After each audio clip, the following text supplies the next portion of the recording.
Hello everyone. Bharat के कई राज्यों के विभाजन का इतिहास रहा है। ऐसा है इतिहास हमें उत्तर प्रदेश का भी देखने को मिलता है।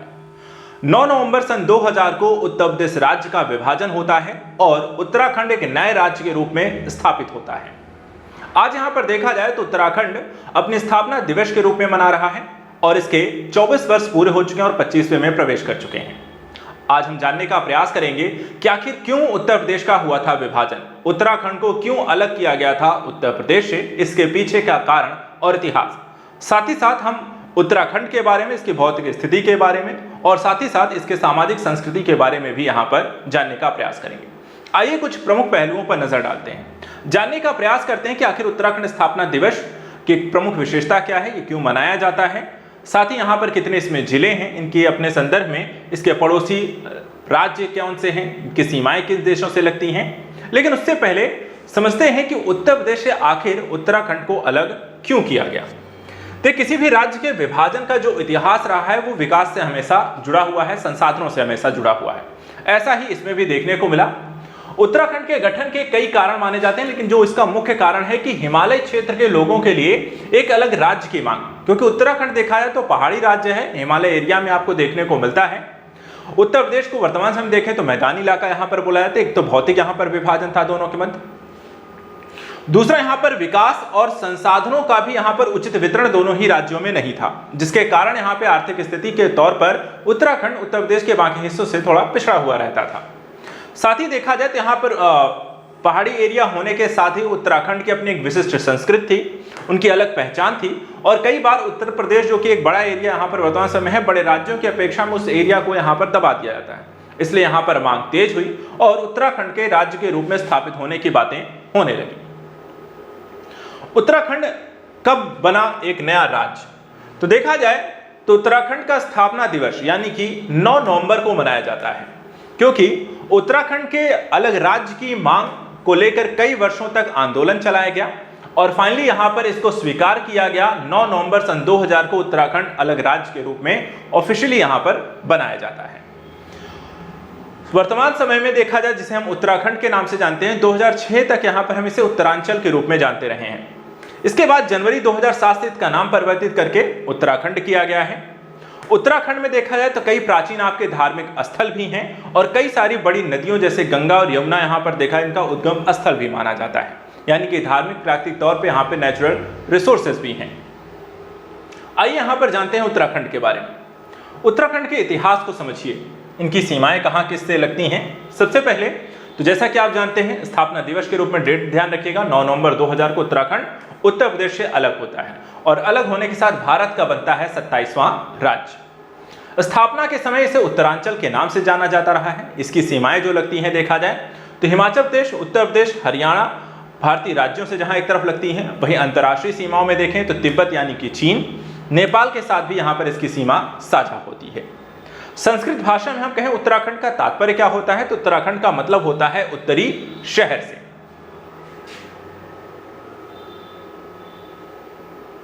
इसके साथ ही साथ 2007 में देखा जाए तो औपचारिक रूप से इसका नाम बदला गया, यानी उत्तरांचल से उत्तराखंड किया गया। उत्तराखंड में 4 सबसे पवित्र हिंदू मंदिर यहां पर आपको देखने को मिलते हैं, जिन्हें हम चार धाम के नाम से भी जानते हैं। इसमें बद्रीनाथ, केदारनाथ, गंगोत्री और यमुनोत्री आते हैं। साथ ही देखा जाए तो राज्य की जो राजधानी है वो देहरादून है, जबकि प्रदेश का जो उच्च न्यायालय है वो नैनीताल में स्थित है।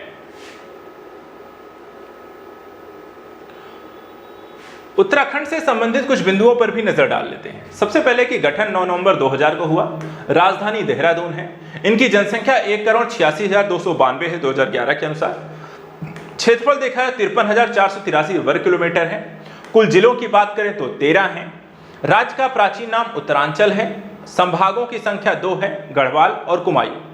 वहीं न्यायालय जो है वो नैनीताल में है। इसी तरह से राजकीय पशु जो है वो कस्तूरी मृग है, राजकीय पुष्प जो है ब्रह्म कमल है, राजकीय पक्षी मोनाल है, राजकीय वृक्ष बुरांश, राजकीय लोक कला एपण और राजकीय पर्व जो है वो हरेला है।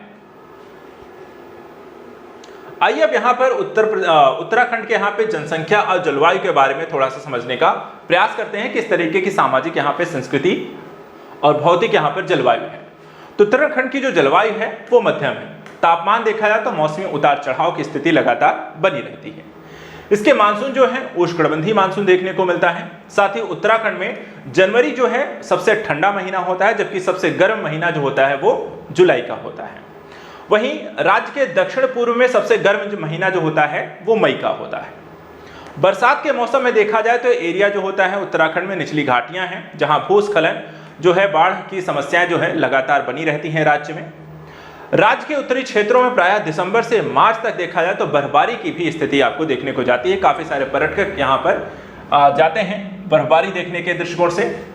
जनसंख्या के लिहाज से बात करें तो राज्य में विभिन्न जातियां निवास करती हैं, जो कि कुमायूं भू सांस्कृतिक क्षेत्रों में विस्तृत है।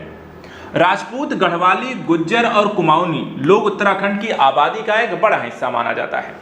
उत्तराखंड की अधिकांश जो आबादी है वो इंडो आर्यन भाषाएं बोलते हैं। राज्य की आधिकारिक जो भाषा है वो हिंदी है, लेकिन नेपाली, गढ़वाली, कुमाऊनी और पंजाबी जैसे कुछ अन्य भाषाएं भी यहाँ पर बोली जाती हैं। पारंपरिक भोजन के तौर पर अगर हम देखें तो उत्तराखंड में का जो पारंपरिक भोजन है मोटे तौर पे 2 श्रेणियों में रखा गया है। एक कुमायूं व्यंजन है, दूसरा गढ़वाली व्यंजन है, क्योंकि जिनका नाम ही राज्य के 2 अलग अलग संभागों पर रखा गया है। इस राज्य के अधिकांश जो व्यंजन हैं वो स्थानीय उत्पादों से तैयार किए जाते हैं। कुछ आसान प्रक्रियाओं के माध्यम से इनको तैयार कर लिया जाता है।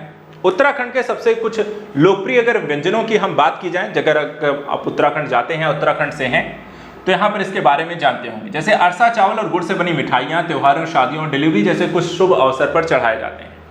ऐसे चिंशु के उत्पादन में उड़द दाल को पीसना और भूनना यहाँ पर शामिल है। कंडाली का साग जो है एक अच्छा भोजन है, सूप जैसा दिखाई देता है, बिछुआ जैसे कांडली से कहा जाता है, इससे तैयार किया जाता है। गहत के पराठे हैं, इसमें कुल्थी चना भी कहा जाता है, और हाइपर लोकल दाल से यहाँ पर आपको तैयार किया जाता है। इसका उपयोग यहाँ पे पराठे को भरने में किए जाते हैं। इसी तरीके से कुछ प्रमुख त्योहारों की बात करें जो उत्तराखंड में यहाँ पर मनाए जाते हैं, न सिर्फ उत्तराखंड बल्कि बाकी हर जगह भी मनाए जाते हैं। इसमें उत्तराखंड में देखा है तो हिंदू धर्म में दशहरा, दिवाली, शिवरात्रि, होली जैसे त्योहार हैं।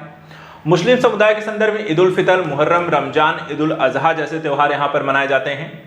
बौद्ध धर्म में देखा जाए तो बुद्ध पूर्णिमा है। महावीर के जन्मदिन के दृष्टिकोण से देखा जाए तो जैनों महावीर जयंती मनाई जाती है जैन लोगों के द्वारा। सिख समुदाय में देखें तो गुरु नानक जयंती मनाई जाती है, और ईसाइयों में देखा जाए तो क्रिसमस जैसे त्यौहार यहाँ पर मनाए जाते हैं। उत्तराखंड के स्थापना दिवस पर उत्तराखंड के सभी निवासियों को यहाँ पर बहुत बहुत यहाँ पे हार्दिक शुभकामनाएं। उत्तराखंड से संबंधित यहाँ पर ऐसी जरूरी जानकारियों के लिए आप हमारे साथ लगातार बने रह सकते हैं। आज के लिए इतना ही। Thank you so much and good luck.